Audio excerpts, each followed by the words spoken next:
How's it going, everybody? We're going to address some rumors that were brought to everyone's attention by the Tana Hub data mine. Shout out to Tana, always does great work on the data mine front. And we just wanted to address this and talk about it. So it seems like there might be a new campaign coming, and it seems like it might be a permanent campaign. The reason I would say permanent is because there's 3 chapters to it instead of just 2. Unless this is an event campaign where there's like a easy, medium, hard, and that's what it means by chapters 1, 2, 3. Unsure. Also, this is a data mine. We'll talk about what data mines mean down the road. But this particular one, we have some talk about Pegasus and Rebirth in the beginning, needed at gear tier 13, but then we have more. So it says chapter 1, 4 red stars is needed. Chapter 2, 5 red stars is needed for bio characters and skill characters. Now, you know, there's no skill characters between the Pegasus and Rebirth team. Obviously, this is a tech team. So, to me, this says that in chapters 1, 2, and 3, chapters 1 is open. Chapter 2, you need to use bio-skill characters, and same with chapter 3. However, it also insinuates that we need to have these characters at 5 red stars for chapter 2, and then 6 red stars for chapter 3. Now, right out the gate, I'm going to say I would never complain about a 5 red star limit because of the amount of silver promotion credits we get now. I think that would be attainable. You'd have to talk about the yellow stars at that point. But I would also suggest, you know, if the trait is wide open, like all bio characters or all skill characters, there's older characters that you could easily be farming and go from there.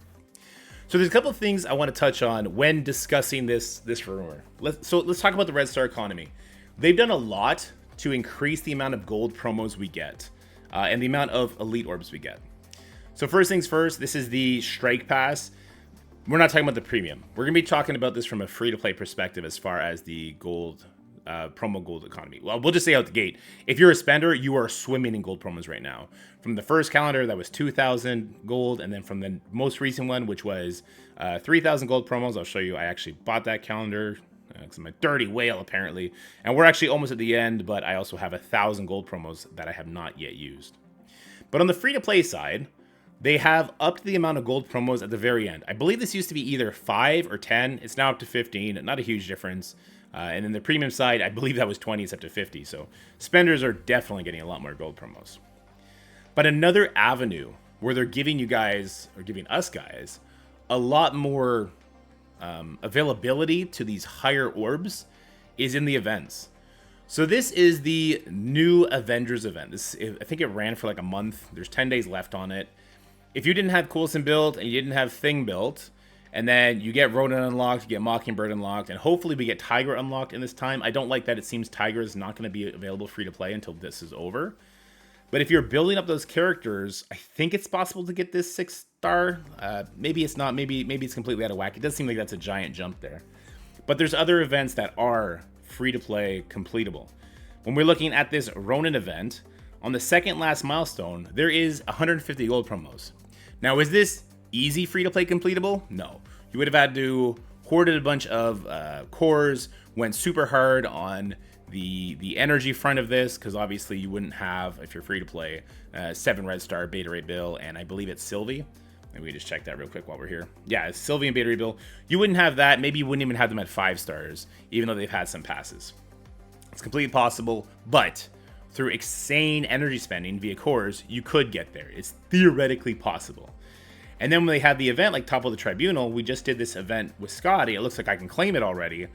This was actually very active player completable to get to milestone 19. Getting to milestone 20 is a ridiculous farce, so that 7 red stars, that's locked behind spending. But the 6 red star orb was, for lack of a better word, friendly? I don't know how you would put that. But there are many events now that are giving us these higher elite orbs and gold promos. There's also the Chaos Theory, which hopefully they'll give it a bump soon. And yeah, for spenders, gold promos, they're becoming a thing that's not super scarce. It's the yellow stars that are scarce. And that's what we should talk about next. So I think they've improved the red star economy to the point where if it's the entire bio trait and the entire skill trait for this, it's not inconceivable that you can get those characters 6 red stars. Now, I'm not going to be full on shilling here, guys. We have some caveats we need to talk about before we really give an opinion on this. The yellow star economy, is slightly better than it's been in the past. Like, it was really good when I started playing the game.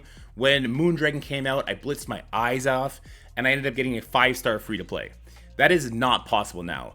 Now, you'd be lucky to get a 4-star free-to-play on release, but they kind of bleed out more character shards in the events that follow that character release. So, like, I think free-to-play, if you are super engaged, you're kind of averaging a 4-star on the new characters. But as far as, let's just look at the bio right away, and we'll see what kind of characters we're looking at here as far as yellow star farmability goes. So if this is your bio trait, Red Hulk, you would just get him at 7 from his Scourge event, but you would need to Dark Promo him up to 6 red stars to hit that last chapter. Spider-Woman is farmable. Agent Venom, maybe he's farmable now, I believe. I'm not quite sure. Captain Carter farmable. Captain America farmable. Hulk you get for free. Brawn is farmable. Abomination is farmable. Titanium is farmable. Winter Soldier is farmable. Lots of good characters here are farmable. 2099 is farmable. Undying will never be farmable. Squirrel Girl is farmable. So there'd be a lot of good bio characters where it would not hurt, like it wouldn't hurt your feelings to have to bring them up to 6 red stars if you don't already have them there. And let's look at skill, because skill might be a little bit more bare bones, because we're just now starting to get good skill characters. So as far as the yellow star front goes, like I don't see this being an issue. You just maybe you'd switch your focus to farm. Okay, Kestrel, obviously Kestrel would be a no-brainer, right? Shang-Chi would be a very good character as well. Captain America Sam is farmable. He'd be a good candidate. Taskmaster farmable. Black Widow. Fury is another great character to put red stars on. Kingpin is farmable. He's a good one too if you like war. So there's enough characters between the bio and the skill section that do have yellow stars farmable, which are strong characters. But then I don't know about the difficulty. So maybe this red star gating thing could be to make it more difficult and make it tuned to new bio characters and new skill characters. But before we jump into that, let's talk about node rewards. So let's go to the newest campaign, and let's see, like, if you couldn't complete this campaign because you were gated out of it, how would that make you feel? So I would suggest that we have gear tier 17 here and here. We also have gear tier 17 here for bio. We have gear tier 17 here and more gear tier 17. This is 17 or 16? This is 17.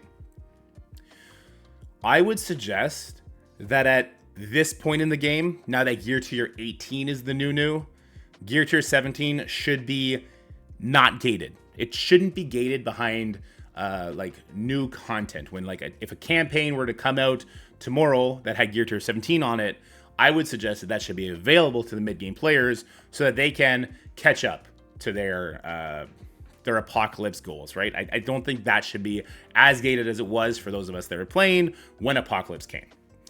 So if these nodes, and this is all data mine, if these nodes were to come out and say they had ISO 5 on it to gate the big boy Apocalypse, I wouldn't like that. I think that would be too much. If it had ISO 4 on it, same thing. I think it'd be too much because you need that as well. If it had gear tier 18 on it now, I'd be like, well, that's for Super Scroll. That is super duper rare. And that I'd be like, well, they would have to gate that, but they would also never do that. Because Super Scroll, he's still too new. They would never be farmable in such a way. So I guess the question is, like, if this were to come, these campaigns were to come, what would have to be on these nodes that you would be like, oh, I want to get those characters for those traits done so I can farm that stuff, but not, oh my god, I'm missing that stuff. This sucks. I hate this. What would have to be there? Maybe more gold orb nodes to farm, maybe more training orb nodes to farm, because in reality, we have enough gold orbs and training orb nodes that you can use all of your energy. You can use your 50 core energies. You can farm all that a day, and you would run out of energy. So as it is now, if they just had nodes that had maybe, instead of 100 gold fragments, maybe it would be 150 gold fragments. So it'd be like, oh, that's going to help my gold training. I need to get there, but I'm not like completely done. Now, dark promotion credits and ISO 5 was just brought up. My argument would be that those are too valuable. For people that would need to build up bio and skill characters to know that people are spam farming dark motion credits and blue 5, that would be the reward is too good to gate. Does that make sense? Or am I trying too hard to appease the mid-game players, because I do think you need to appease the mid-game players. You want the mid-game players to keep loving the game and go from there. Character shards. Certain character shards going on that nodes. I like that idea.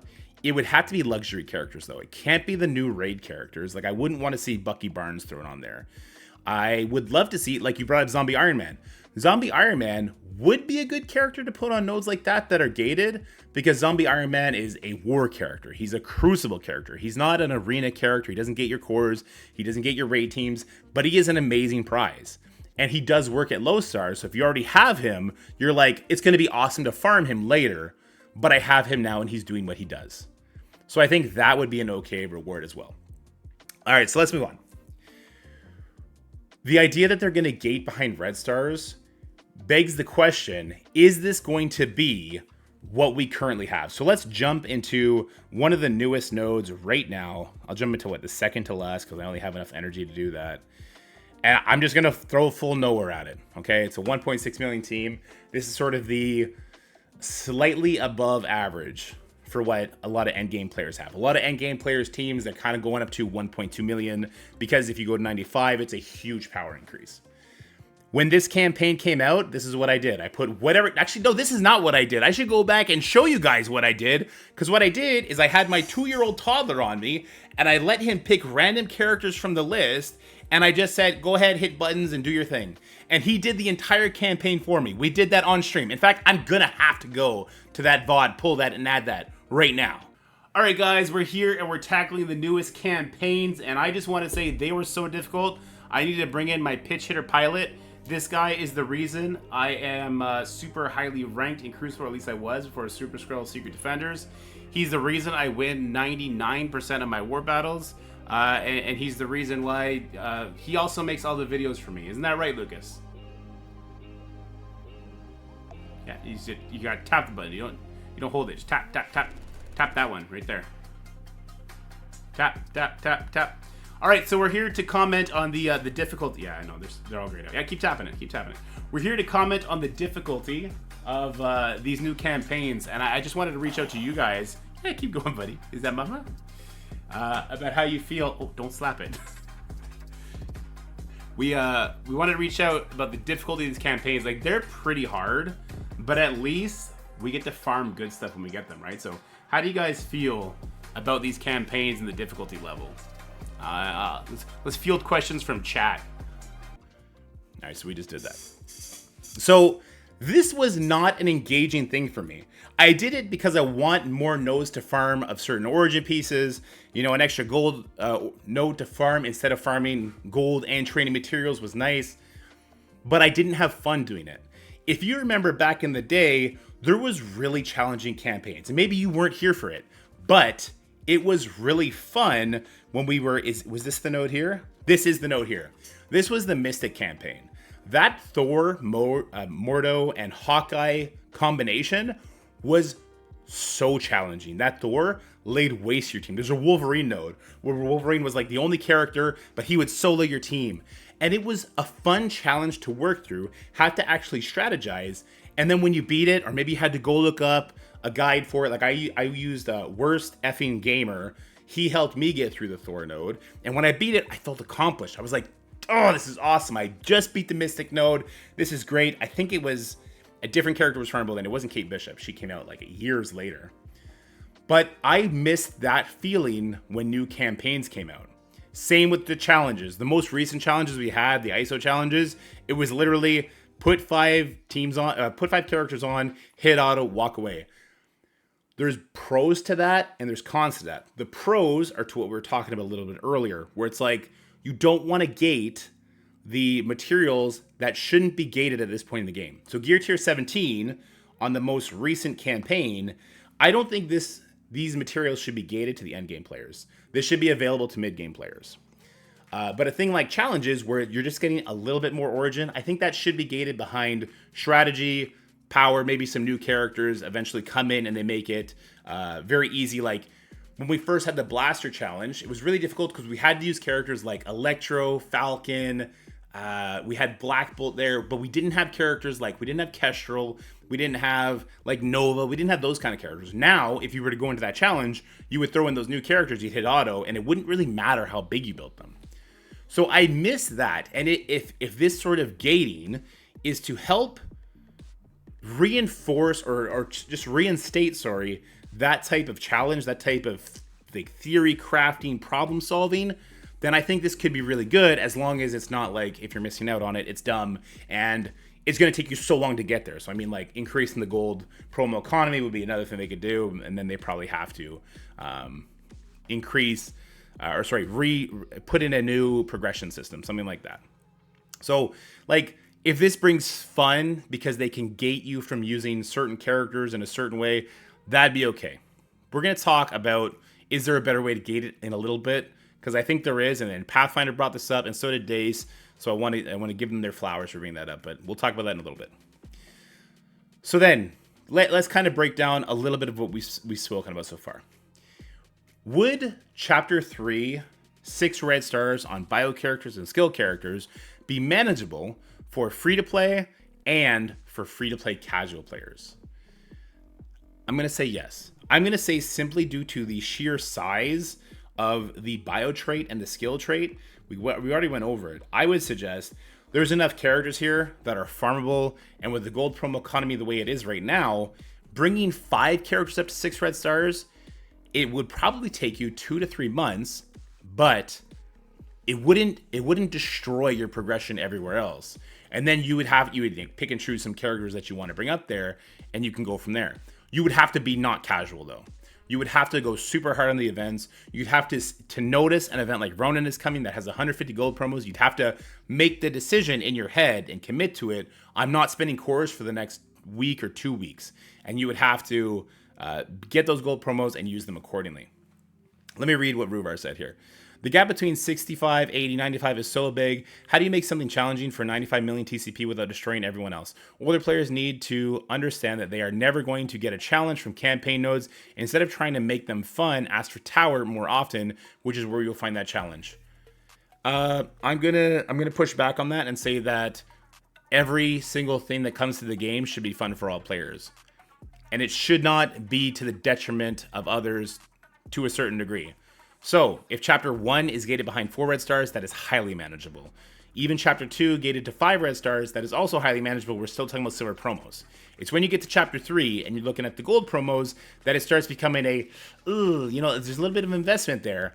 But if it's just that Chapter 3 that is the challenge, the theory crafting section, but Chapters 1 and 2 are still giving those other mid-game mid-game players something interesting to farm, something interesting to work on, then I think it's okay to give the endgame players 1 out of the 3 chapters for them to sink their teeth into. And to suggest that endgame players should only get towers, should only get this, while other players get everything, I think you're just looking at the other side instead of trying to look at both, would be my statement there, and not in an aggressive way. I think it's just natural. So back to our original question, is this manageable for free-to-play? I think it is over time. Is this manageable for free-to-play casual? No. Because casual players that are not logging in, that are not keeping up with events, they're not getting gold promos in any real way. They're not getting those elite orbs that are buried at the bottom of event milestones. And for them, this is going to sound super gross, I would say you can't build the game around them because they don't care enough to log in. I know it's super scummy thing to say, but to like the conversation I just had with Ruvarv, that would be my point, is that we can't have everything just be automatic easy, because then people will get bored at the other end of the spectrum, if that makes sense. I know some of you are going to feel a certain way about that, and we can have that conversation in the comment section below. The next thing I would say is the whole slippery slope talk.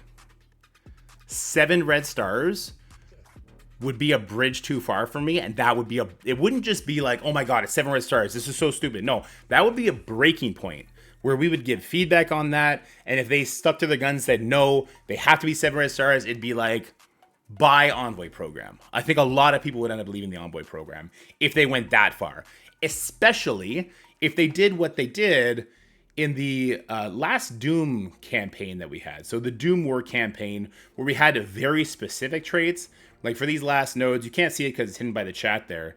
Let's see this node right here. This was Avengers and Fantastic Four members. So if they tried to force you to build like your Fantastic Four members up to 6 or 7 red stars, I'd be like, absolutely not.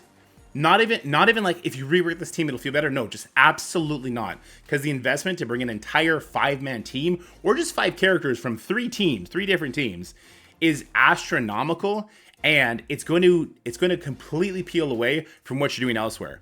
With a trait as wide as Bio, I think that's acceptable, but not to 7 red stars. Because again, it's a 50% price increase to go from 6 to 7 red stars. And if we're going to say that it would cost, the free-to-play hardcore players about 3 or 4 months to get a full 5-person bio/skill team together, then it would then take them an additional 3 months on top of that, plus another month and a half, and now we're looking at nearly a year to get that last chapter done if it was for 7 red stars. It'd be 3 months to get the chapter before that, and that's not okay. I would say like that's no. 7 red stars, absolutely not. For 7 red stars to do anything like unlock a new progression path like Star Wars Galaxy of Hero has, or to be usable in a specific mode, a specific chapter, campaign, whatever, I would say that's dumb. That's just downright dumb. 6 red stars, it still makes me feel away. And so then we should ask the question, is there a better way to gate the content though? Instead of red stars, if you want to make that chapter as difficult as possible, and your go-to is to gate it with red stars, is there not a better way to do it? And this is where I'm going to bring up Pathfinder and Dacier, who I know I'm butchering your name, I'm sorry about that, bring up what they suggested, which is gate it by traits, not team traits. We just talked about team traits. Team traits would be absolutely stupid. But this current gate that we're looking at, again, data mine, is bio. But what if it was bio Brawler? So now we're getting by bio Brawler. We're going to have 17 characters to choose from. Really good characters, but if we don't need red stars on them, then we can work at it from there. Now, Super Skrull, if you have him, would obviously go there. Red Hulk would go there. Abomination would go there. But then you would have to decide on, let's take Super Skrull out of the equation for now. You'd have to decide on what other 3 characters you're going to bring up. You'd bring up Thing. He'll help with New Avengers. Titania would help with Masters of Evil. Maybe Captain Marvel. Maybe Zombie Iron Man. Whatever you would do. You probably wouldn't do Zombie Iron Man because you'd have him low stars. And you would not be able to get the 3-star on the campaign node, which is what you want so you can sim it, right? Maybe Miss Marvel. So you'd have to make some real decisions, and there would be real. Let's find Brawler as well. Oh, sorry, let's find Blaster. You would have to find some real good teams to actually go into that with. So I would just be very interested in this. Let's now do Bio Blaster. And so you see here, the options are also very limited, but there's some great characters. Nova, Spider-Woman, Age of Venom, Winter Soldier, Photon. The problem here would be that in, let's say, 4 months from now, I think Agent Venom and Winter Soldier will be done. The new raid will be out and they'll be done.